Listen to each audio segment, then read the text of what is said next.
क्या आपके दिमाग में यह बात कभी नहीं उठती कि कभी कभी कम खाने वाला भी मोटा हो जाता है और कभी कभी बहुत ज्यादा खाने वाला भी पतला दुबला रहता है? काश की ये बीमारी मुझे हो जाती है। क्या आपका दिमाग ये सवाल कभी पैदा नहीं करता कि ये गाय, ये मेमना मांस क्यों नहीं खा सकते, ये शेर, ये सियार घास फूस क्यों नहीं खा सकता? क्या कभी आपको ये महसूस नहीं हुआ कि आपका मांसल शरीर मांस, मछली और हड्डियां तक निगल जाता है, उसे कौन पचाता है? और अगर मांस, मछलियां आपके पेट में पच जाता है तो क्या आपका पेट मांसल नहीं है, पेट क्यों नहीं पचता? क्या आपके दिमाग में यह बात नहीं आती? अगर आती है तो क्या इसका जवाब आपको आज तक मिला? और अगर नहीं मिला तो बने रहिए मेरे साथ। आज हम लोग पढ़ने वाले हैं एनिमल न्यूट्रिशन, और इसमें हर एक सवाल का जवाब होगा जो आपके दिमाग ने पैदा किया है, जो आपके दिमाग में पैदा नहीं किया है। चलिए, हाँ, एक बात और मैं कहना चाहूंगा, चैप्टर लंबा जाएगा, ये अलग अलग पार्ट्स में आ सकता है, तो बने रहिएगा, इसे जड़ तक समझेंगे, है ना? चलिए, की कंपोनेंट्स ऑफ एनिमल न्यूट्रिशन। सबसे पहले न्यूट्रिशन के बारे में समझे। हमने प्लांट न्यूट्रिशन में भी ये बताया, आप देख सकते हो। न्यूट्रिशन को दो पार्ट में बांटा गया है, micro nutrition, macro nutrition. Macro, micro, macro, micro, got it? Macro वैसा न्यूट्रिशन होता है जिसे शरीर बहुत ज्यादा मात्रा में लेता है, माइक्रो वैसा न्यूट्रिशन होता है जिसे शरीर कम मात्रा में लेता है। कुछ कंपोनेंट की हमारे शरीर को बहुत ज्यादा मात्रा में जरूरत होती है, ऐसे कंपोनेंट को हम लोग मैक्रो न्यूट्रिशन कहेंगे। कुछ कंपोनेंट की हमारे शरीर को बहुत कम मात्रा में जरूरत होती है, उसे हम लोग माइक्रो न्यूट्रिशन कहेंगे। Got it? चलिए आगे बढ़ते हैं। हम लोग के शरीर में कुल मिला के इतने ही कंपोनेंट होते हैं जो हम एक एक करके व्याख्या करते हैं। सबसे पहला है कार्बोहाइड्रेट्स।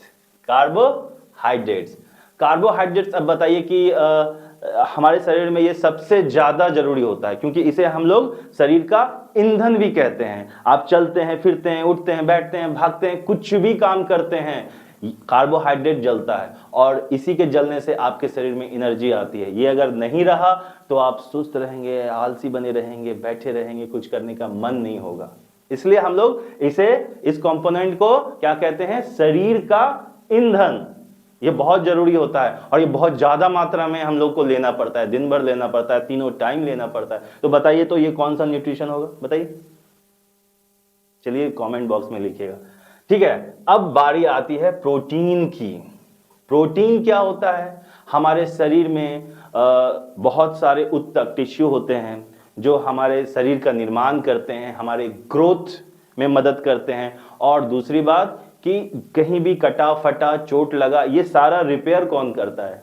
प्रोटीन। तो हम लोग ध्यान देंगे, प्रोटीन भी बहुत ही महत्वपूर्ण कंपोनेंट होता है। ये हमारा पूरे शरीर का निर्माण करता है, हमारे पूरे मांसपेशियों का निर्माण करता है, ऊतक बनाता है और इसे रिपेयर भी करता है। Got it? चलिए आगे बढ़ते हैं। फैट्स। एक्चुअली फैट्स जो होता है वो कंसंट्रेटेड एनर्जी होता है, मतलब जमा पूंजी होती है, बैंक बैलेंस होता है, मतलब एनर्जी का बैंक बैलेंस। मान लीजिए कि आपके शरीर से कार्बोहाइड्रेट खत्म हो गया और आपको कहीं से ये इंटेक करने का सोर्स नहीं मिल रहा, तो क्या करेगा आपका शरीर? तो आपका शरीर फैट का यूज करेगा और फैट जला करके आपके शरीर को एनर्जी प्रोवाइड करेगा। तो फैट को आप लोग मान सकते हैं कि ये बैंक बैलेंस ऑफ एनर्जी है, कंसंट्रेटेड एनर्जी। अगला है विटामिन्स। विटामिन्स को हम लोग शरीर का डॉक्टर भी कह सकते हैं, क्योंकि हमारे शरीर में सभी अंगों को चलने के लिए, सुचारू रूप से चलने के लिए, अच्छी तरीके से चलने के लिए एक डॉक्टर की आवश्यकता होती है। इम्यून सिस्टम को बढ़ाने के लिए एक डॉक्टर की आवश्यकता होती है, और वही काम करता है विटामिन्स। ओके, अगला है मिनरल्स। मिनरल्स को हम लोग कह सकते हैं कि ये मैकेनिक ऑफ बॉडी होता है ना? इसकी जरूरत हर जगह होती है, बनाने में, ग्रोथ में, हड्डियों में, ब्लड में, और मतलब शरीर के एक एक पार्ट में मिनरल्स की आवश्यकता होती है। अब जैसे एक मिनरल्स ले लेते हैं ना, कैल्शियम। कैल्शियम की आवश्यकता कहाँ होती है? हड्डियों में होती है ना। ठीक है, चलिए आगे बढ़ते हैं हम लोग। वाटर भी एक कंपोनेंट है भैया। ट्रांसपोर्टेशन में तो सबसे जबरदस्त चीज है, ये न्यूट्रिशन को इधर से उधर भगाने के काम में आता है। हमारा जो शरीर है, हमारे शरीर में 60% तो सिर्फ पानी ही पानी है। पानी तो बहुत ही बहुमूल्य चीज है हमारे शरीर के लिए। ओके, तो ये थे सारे कंपोनेंट जो हमें खाने के बाद मिलते हैं। ओके, आगे हम लोग चलते हैं। अभी हम लोग बहुत ही आराम आराम से, धीरे धीरे से, थोड़ी थोड़ी जानकारी के साथ आगे बढ़ेंगे और फिर लंबा रास्ता तय करेंगे जहां आपके सारे सवालों का जवाब मिलेगा। चलिए, प्रोसेस ऑफ एनिमल न्यूट्रिशन। ये प्रोसेस क्या होता है? ऐसे तो अगर प्रोसेस ऑफ एनिमल न्यूट्रिशन की बात करें तो वो बहुत लंबा तगड़ा विषय हो जाएगा, है ना। लेकिन अगर हम लोग शॉर्ट्स में बात करें, एकदम शॉर्ट में बात करें कि आखिर न्यूट्रिशन हमारे शरीर में प्रोसेस कैसे करता है, तो शुरुआत से अंत तक खाते हैं और निकालते हैं। शुरुआत हो गया, ठीक है, इजेशन। पहला हो गया इजेशन, जब हम लोग फूड को टेक करते हैं, खाते हैं। ओके, दूसरा है डाइजेशन। डाइजेशन क्या होता है? डाइजेशन हमारे ही खाने को, जो दांत जो बहुत कचूमर निकाल करके अंदर भेजता है, तो उसे और भी महीन भागों में बांटा जाता है। डाइजेशन उसी को कहते हैं। और डाइजेशन एनिमल में, मतलब एनिमल तो हम लोग भी हैं, लेकिन जानवरों में, ओके, जैसे गाय हुआ, बकरी हुआ, इन सब में अलग तरीके से होता है, मनुष्यों में अलग तरीके से होता है। जैसे कि ये रुमिनेंट्स क्या होता है? ये जुगाली करना होता है। अगर आप किसी गाय को बैठे हुए मुंह चढ़ाते हुए देखेंगे, देखते ही होंगे इस तरह से, ठीक है, तो ये क्या हुआ?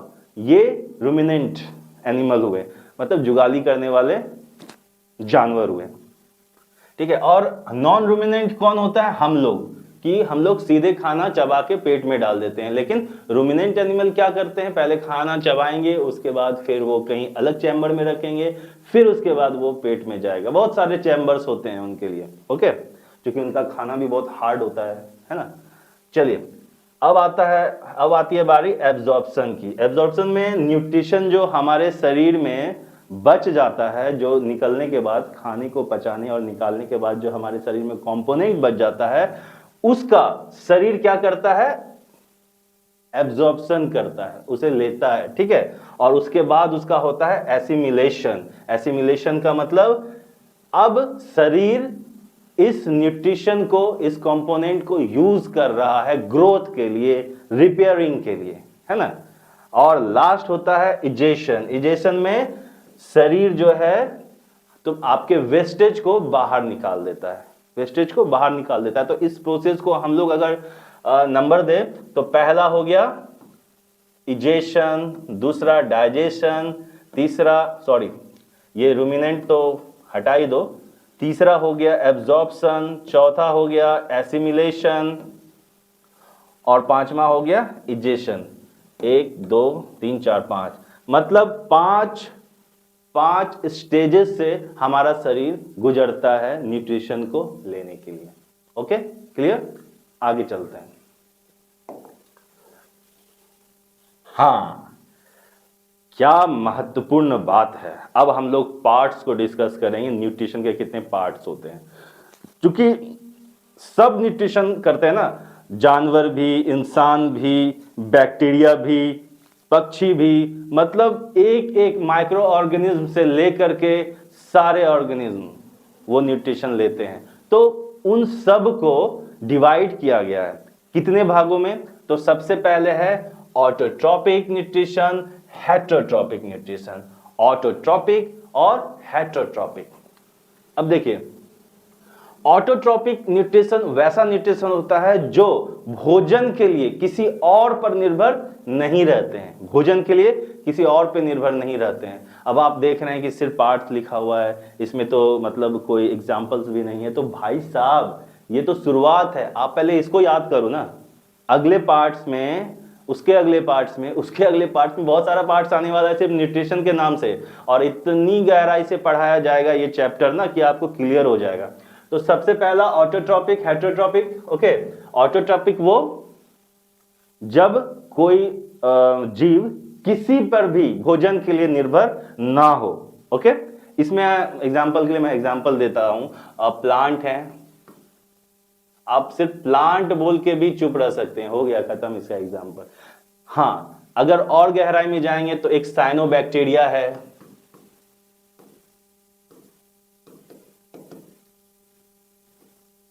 साइनोबैक्टीरिया है, एल्गेई है, ये सब जो है ऑटोट्रॉप्स होते हैं। ये अपना भोजन खुद तैयार करते हैं। ओके, किसी पे निर्भर रहने की जरूरत नहीं। और हेटरोट्रॉपिक्स, न्यूट्रिशन उसे कहते हैं, ऐसे जानवरों को कहते हैं जो अपना भोजन, अपने भोजन के लिए किसी और पे निर्भर रहते हैं। और इसे भी 3 पार्ट्स में डिवाइड किया गया है, इसे भी 3 पार्ट में डिवाइड किया गया है। मतलब 3 तरह के जानवर हैं जो दूसरे पे निर्भर करते हैं, लेकिन उसमें भी डिवीजन है। जैसे पहला हो गया holozoic, saprophytic, parasitic. Okay, holozoic कौन? होलोजोइक हम लोग, जिसमें कि हर्बीवोरस भी है, कार्निवोरस भी है, ओमनीवोरस भी है। हर्बीवोरस उसे कहते हैं जो घास फूस पे जिंदा रहते हैं, जो शाकाहारी होते हैं। कार्निवोरस वो जो मांसाहारी होते हैं, मांस खाते हैं। और ओमनीवोरस जो दोनों खाते हैं, ये भी ह्यूमन, ये भी ह्यूमन, ये भी ह्यूमन। लेकिन इसमें वो जंगली जानवर आ जाते हैं जो मांस खाते हैं, जैसे शेर, चीता, बाघ, है ना। अब आ जाता है सैप्रोफाइटिक, ये सड़े गले चीजों पे मतलब निर्भर रहते हैं। सड़े गले चीजों मतलब आप मान लिया जाए कि कोई गाय मर गई या कोई जानवर मर गया तो उसको खेतों में फेंक देते हैं तो वो सड़ने लगता है, तो वैसी चीजों पे निर्भर रहते हैं। बहुत सारे मतलब कि माइक्रो ऑर्गेनिज्म भी होते हैं।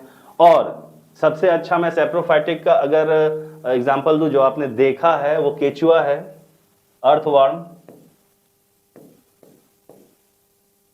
अर्थवर्म, ठीक है। एक होता है पैरासाइटिक, पैरासाइटिक मतलब पैरासाइट तो आप जानते ही होंगे कि ये हमेशा दूसरों के भोजन पे निर्भर रहता है, जो दूसरा खाता है उसी के ऊपर वो निर्भर रहता है। अब एग्जांपल के लिए जूं, आपके जो सर पे जूं है वो आपके ही भोजन पे निर्भर है, मतलब कि आपके ही ऊपर निर्भर है। दूसरा हम लोग टैपवर्म कह सकते हैं, आपके आंतों में एक जोंक होता है जो हमेशा चिपका रहता है, आंतों को खरोच खरोच के खाता है, टैपवर्म, वो पैरासाइट है। तो इस तरह से हम लोग बड़े ही आसानी से, बहुत ही कम जानकारी के साथ शुरुआत करते हुए एनिमल न्यूट्रिशन के पार्ट्स को सीख लिए। ओके, फिर ऐसे एक बार रिकैप करते हैं। एनिमल न्यूट्रिशन 2 पार्ट में बटा है, ऑटोट्रॉपिक, हेटेरोट्रॉपिक। अब हेटेरोट्रॉपिक को भी 3 भागों में बांटा गया है, होलोजोइक, सैप्रोफाइटिक और पैरासाइटिक। अब होलोजोइक को 3 पार्ट में बांटा गया है, हर्बीवोरस, कार्निवोरस और ओमनीवोरस। ओके, इसको याद रखना है, आगे चल के हम लोग बहुत अच्छे से इसको सीखने वाले हैं, बहुत सारे एग्जांपल्स के साथ। ओके, अब देखिए importance of animal nutrition. Nutrition का महत्व क्या है, क्यों करते हैं हम लोग न्यूट्रिशन? तो सबसे पहले तो हमारे दिमाग में यही आएगा कि एनर्जी के लिए, है ना।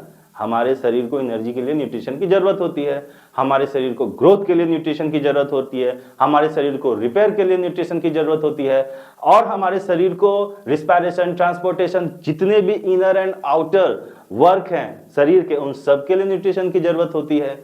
उसके बाद और भी कुछ है? हाँ है। सबसे पहले आपके शरीर में मैं बता दूं कि बहुत सारे डिफिशियंसी पैदा होती है, उस डिफिशियंसी को रोकने के लिए, उसे रोकने के लिए भी न्यूट्रिशन की जरूरत होती है। जैसा कि याद है आपको, मैंने बताया था कि विटामिन शरीर का डॉक्टर होता है ना, शरीर का डॉक्टर होता है और इसे सभी ऑर्गन की रक्षा करनी होती है, तो इसे डिफिशियंसी से बचाना होता है। ओके, तो अब जैसे देखिए, प्रोवाइड, ये तो एक्टिविटी के लिए एनर्जी हो गया, ग्रोथ ये हो गया, repair, boost immunity against disease, यही न्यूट्रिशन है। अच्छा खाओगे, आंवला खाओगे, विटामिन सी मिलेगा, एंटीऑक्सीडेंट मिलेगा, ये सब क्या करते हैं आपके शरीर को? ये आपके शरीर को रोगों से बचाते हैं, है ना। और इंश्योर हेल्दी रिप्रोडक्शन। रिप्रोडक्शन क्या है? रिप्रोडक्शन के चैप्टर में पढ़ेंगे। बस हम लोग ये जानेंगे कि हेल्दी रिप्रोडक्शन के लिए भी न्यूट्रिशन की जरूरत होती है। हाँ, problems and solution in animal nutrition.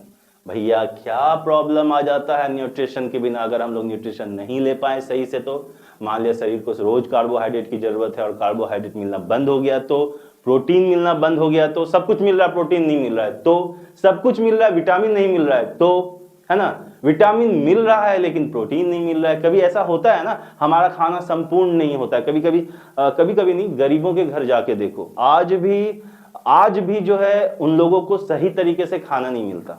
Okay, तो वैसी स्थिति में मैल न्यूट्रिशन होता है, मतलब उसे कुपोषण कहते हैं, है ना। सही पोषण नहीं हो तो शरीर में कुपोषण हो जाता है। इसके भी बहुत सारे पार्ट्स होते हैं कि किस तरह का कुपोषण है। ओके, कभी गरीबों के घर में जाके देखो। ओके। उनके जो बच्चे होते हैं मतलब कि पतले दुबले होते हैं लेकिन पेट निकला हुआ होता है, पतली पतली टांगे होती हैं, पूरे शरीर में मतलब एक रूखापन होता है, बाल लाल लाल होते हैं, है ना, ऐसा देखा है ना। तो वो सब जो आउटकम्स होते हैं ना, वो सिर्फ मैल न्यूट्रिशन के कारण होते हैं। तो ये सब जो होता है वो डिफिशियंसी भी होता है। अब देखो डाइजेस्टिव डिसऑर्डर भी होते हैं। डाइजेस्टिव डिसऑर्डर, आप न्यूट्रिशन ले तो रहे हो, आपको सब कुछ मिल तो रहा है, लेकिन आपका शरीर उसको अब्जॉर्ब नहीं कर पा रहा है, या फिर आपका शरीर उसको रख नहीं पा रहा है ना, वो डाइजेशन के साथ निकल जा रहा है। पहले तो आपको मिल नहीं रहा था मेल न्यूट्रिशन में, अब डाइजेशन डिसऑर्डर में क्या होता है कि आपको मिल रहा है लेकिन आप उसको रख नहीं पाते हो। तो ये दो प्रॉब्लम शुरू होता है। अब डिहाइड्रेशन, डिहाइड्रेशन क्या होता है? पानी की कमी के कारण।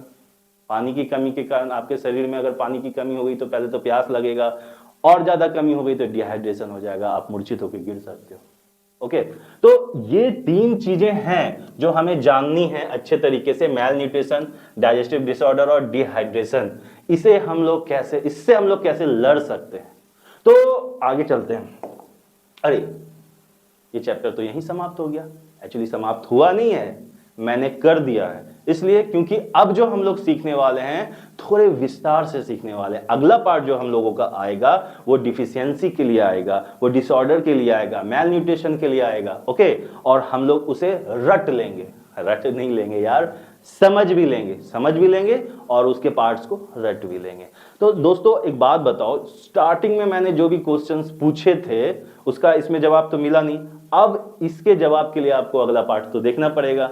और अगर आपको ये वीडियो पसंद आया, अच्छा लगा, थोड़ा कुछ समझ में आया है तो इसे सब्सक्राइब कर दें और इसे शेयर भी करें, लाइक भी करें, कमेंट भी करें। हो सकता है कि मतलब आप लोगों को पसंद आए, तो मुझे पता चलना चाहिए ना कि आप लोग को पसंद आए, तो मैं और वीडियो बनाऊंगा और अच्छे तरीके से बनाऊंगा, नए तरीके से बनाऊंगा कि आपको समझ में आए, है ना। तो गाइस प्लीज सब्सक्राइब करें। धन्यवाद, मैं फिर मिलूंगा, बाय।